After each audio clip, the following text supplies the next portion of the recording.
and say, I was a dummy. Just say it. You say it, it's okay. Then say, I'm not going to do that anymore. I'm not going to be a damn fool, that big a fool anymore. And trust boss man. If people have told you you speak with a forked tongue and da da da da da da, and you don't learn, right? Okay, you haven't learned yet. You're still gonna chase boss man down. Now, after he done almost got you hung, you know. Well, shoot. See, I look at a lot of our associates, past associates, and they're not smart at all. They're not smart at all. They're smart for other people. Right? Zarif looked like he was running for president here. And they all on them shows. I say, you believe that? Boy, that's cold-blooded. I mean, we would say there, I said, God, no. He would be just as happy. I said, boy, all he got to do is look in the mirror and say, I was a damn fool. Karazi, you're a damn fool, you're a damn fool. All y'all is just look and say, it ain't nothing. I'm not a permanent fool, but I was a temporary fool. That's all. Right? And everybody know it. That's why he couldn't get into nothing with nobody have him nowhere around, nothing that, and then he makes a dumb tape, right? And says all of that, and then they let the tape, as if everybody ain't gonna re-infiltrate each other. So he think he gonna say something, there's 10 guys in the room, and he don't think none of them, 2 or 3 of them at least, is on the other team. This is insanity. He's going to be in Iran. He's going to be talking to Iranians, right? Joe Soleimani and all them guys, you know.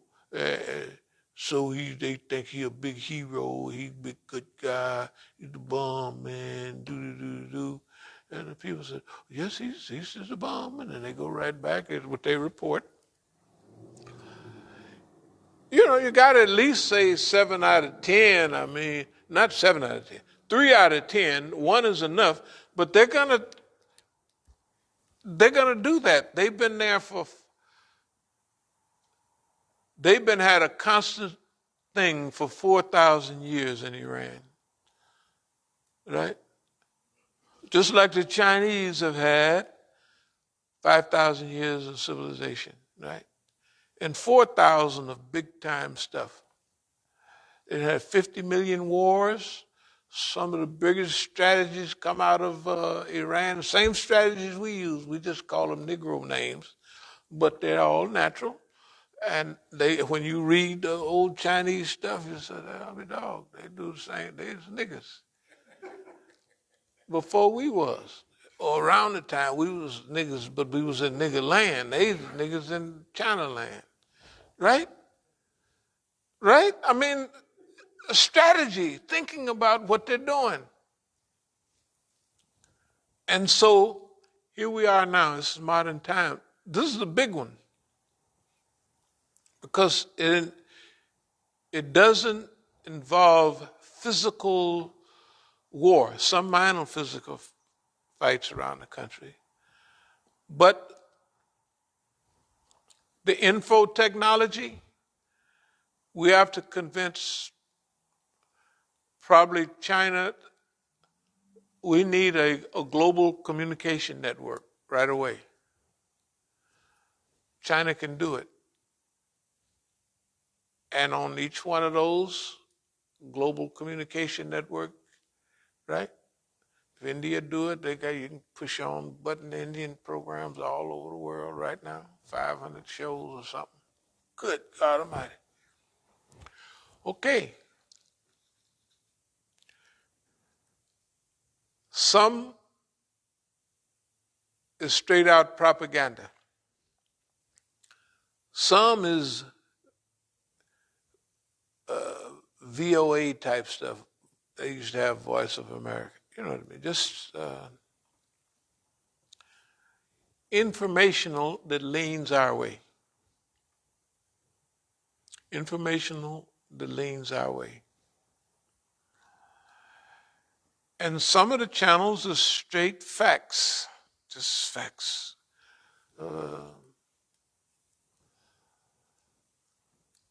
Unemotional facts. This is what happened today. Because since you got a satellite channel, you put different stuff on there that you like. This is our view. This is statistics. Go with it. And a channel like that. Why? Because in this war, if you have Russia and China mixed in it, they have influence over certain people that's with them. Okay. So, we have to have various strategies for various people. I like different tastes. I like mango juice. Somebody else likes strawberry juice. It's okay. Different levels of strategic management for that thing. Okay. So in World War III, we have to incorporate all the things that are necessary now. Climate change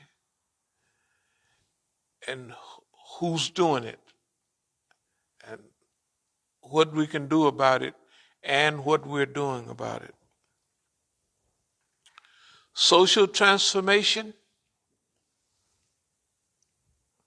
we call it a radio free world. Yeah, free radio, free world. That's good, anti-imperial. The free world. They call it them the free world. We said, no, we're the free world. Right? What the heck? If you're the free world, if they can stick their knee on somebody's neck for 9 minutes, and that's part of the free world, I don't want to be free. I want something else. Right? Okay. Allied Communication Network. Re-energize our area of influence. Now, here we are in America. There's a reason that we have went back to Oakland. It's not important, evidently. That what we're saying right now, this is more important than that. Right? And we have to realize that when we're going through it, because they wouldn't have done that like they did it unless it was a diversion to get us locked in with them. In a 2, 3, 4, 5-year case, use up your energy focusing on them. And there would be nobody here to tell the rest of the world about this because everybody else is focused on their own war. Right? And nobody has the history or have to travel to all of these places and got all that a global picture. Global strategy of Islam, now it's not only global strategy of Islam, but it's global strategy. And in a global war, you have allies. Not all of them are Muslim. Right? Suppose we get in a global war, you ain't no Muslim, we ain't gonna mess with y'all. Y'all ain't Muslims. This shit. Right? The 2 biggest boys in town, the Russians and with all the latest stuff, and you gonna say, I ain't messing with y'all because y'all non-believers. And then on top of that, that old socialism with Chinese characteristics, you know what I mean? They might be so dumb, they might believe the stuff that they tell them on the white man's television, the Uyghurs and all of that. They believe that. They look convinced. They look convinced. They are convinced. They are convinced. Okay. It's the Muslim organizations that's behind it, and those are the ones who are tapped into the majority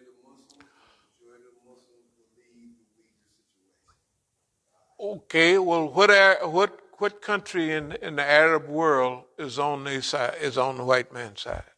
Not one. Iran is for everybody, right? Why would Iran be hooking up with China and Russia if they was all putting Muslims in the penitentiary? It don't add up. You can't find one Arab country. Huh? They don't. Remember what the guy said well, I knew it before I heard it, but he kind of mentioned Muhammad bin Salman didn't say anything. Oh, yeah. He said that's an internal matter. Even Muhammad bin Salman said that. Yes, I was interested. But at that time, like, oh man, that's messed up because they're pushing their propaganda. Look, I'm looking at us again. First of all, we have to see ourselves like we really are, not like we just sitting here, sitting around. The thing about the distance, the thing about global knowledge, and the thing about Islam on its higher levels, that you can see things the way they are. And you can line up things the way they should be lined up. Okay? In Syria, the U.S. had their people supposed to been killing them bums for 2-3 years at least. You see them on TV, they're coming all in white trucks, remember? White, brand new Toyota. Where's all these poor people come all of a sudden? Oh, the white helmets, that's in Syria. But I'm talking about them guys in Iraq. You could see them all in brand new Toyotas, white ones. I said, y'all could hustle up all the white trucks. That's deep, right? People don't even think about stuff like that. It's ridiculous. Okay, now, the other thing is we can weigh and measure each people and each group of people based on a certain reality. On a certain reality. Example, we know for the last, I don't know, for a long time, when we started talking in 1990, when Imam Khomeini passed, we talked about the people in the sewer or something like that, working the sewer. I thought I gave it in 2007, 8. Then I looked in my notes. I said, shoot, man, I had a lecture. This in 1992. Yeah, it was 1990, right? The point is that we have something going for ourselves. This ethical, this moral, that's revolutionary and evolutionary combined. And we have historically been around so long that we've resolved certain issues, racial issues and all that. We don't resolve them with ourselves. I mean, okay. So that means we might be ahead of almost everybody in a certain way. Not they got all the money they got, but we're ahead of, for instance, if we was talking to China and Japan, which we already went through, some of that. And don't forget, they had all them people here. Deutsche Welle from Germany, right? Fox News from here in America. We had the Japanese press. We had everybody here but Chinese. Everybody. They did their thing, and we didn't have Fox News. Where did they go? We didn't have, what's some other people? RT, Russia, but you can't expect Russia to have a TV program here and it ain't all the white folks that's pro-American. When they have people, we want some Americans to sign up for RT, right? So all the Americans, along with the CIA, it might be more CIA there than it is. And so when you turn on RT, it's people talking the line, but their line is to stay close to the line, but anybody that come up on this list, you get rid of them. So get rid of Imam Musa right away. Why? The way Imam Musa talks to white folks like RT. Hey man, wherever you go to sleep at, it must be far, far away because you're dreaming. You ever see that part? You remember?